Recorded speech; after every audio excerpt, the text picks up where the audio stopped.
Avez-vous déjà remarqué qu'il est très compliqué de créer des changements importants dans nos vies, que ce soit en termes de comportement, en termes d'émotions, des habitudes qui se sont ancrées depuis des années, ça se comprend.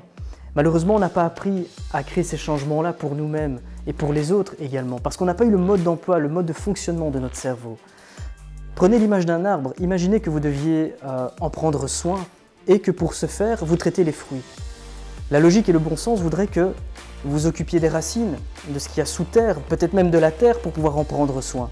Et bien dans nos vies, dans nos problématiques, c'est la même chose. Très souvent, on veut créer des changements dans nos vies, dans nos comportements, dans nos habitudes et dans plein de choses à un niveau conscient, alors que la problématique est inconsciente.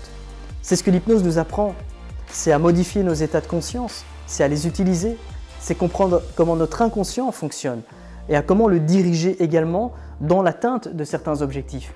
Eh bien, c'est toute la mission d'une formation en hypnose, c'est d'apprendre et d'enseigner, de transmettre cette discipline à des personnes qui ont envie de créer des changements dans leur vie et dans la vie des gens.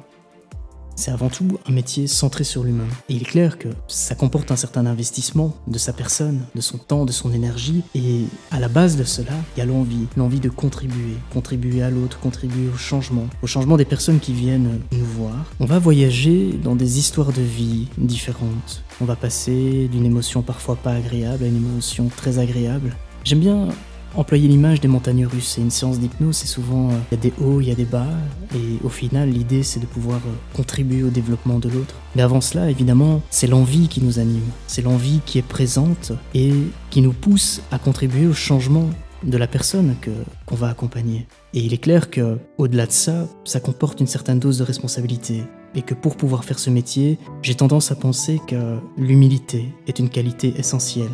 De se dire qu'on ne sait rien, qu'on ne sait pas autant que la personne en sait sur elle-même.